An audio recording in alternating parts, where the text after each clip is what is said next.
大家好，又嚟到80後的新手師奶之，我係 DC 媽咪。最近有啲媽媽朋友同我講，佢哋嘅小朋友中完流感之後好返啦，依然成日咳，仲有好多痰音。呢個時候除咗繼續煲潤肺止咳嘅湯水，都可以考慮下煲呢一個陳皮蜜。馬上做俾大家睇。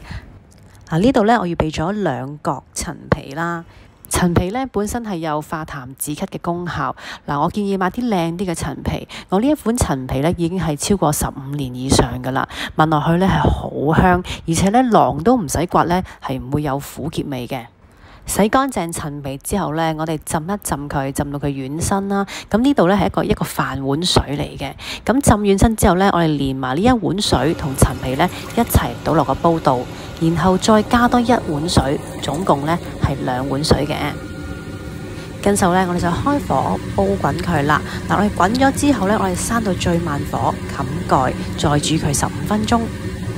好啦，講下蜜糖啊。蜜糖呢本身都有潤肺化痰嘅功效。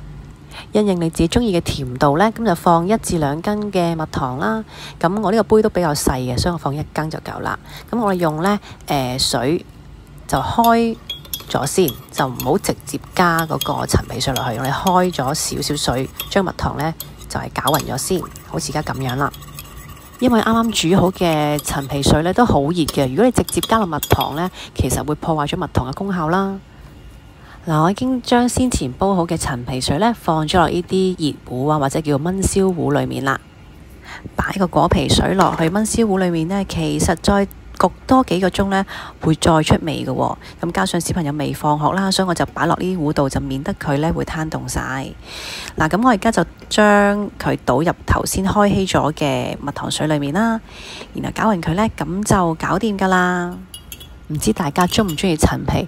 我呢就好中意陳皮嘅，好中意嗰種香味，無論係煲湯啦，攞嚟蒸魚啊，或者好似而家咁樣去煮呢個陳皮蜜呢，都係好正嘅。而我而家已經好想快啲飲啦。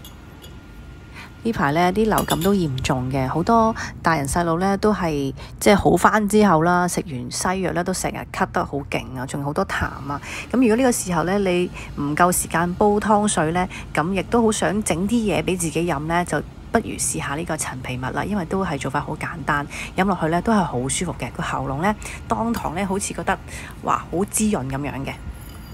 咁連續飲2-3日啦，或者係每日都飲1至2杯呢，都冇問題㗎。試下先。陳皮好香，蜜糖又唔會太甜，飲落去呢嗰個喉嚨啦，同埋個喉嚨落少少嗰個位呢，覺得好舒服啊！真係好好味呀！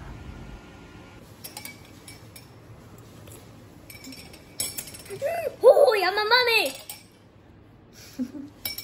如果大家鍾意我 DC 媽咪分享嘅食譜，記得 subscribe 我嘅頻道，按 like 然後分享俾朋友仔啦。下次再見。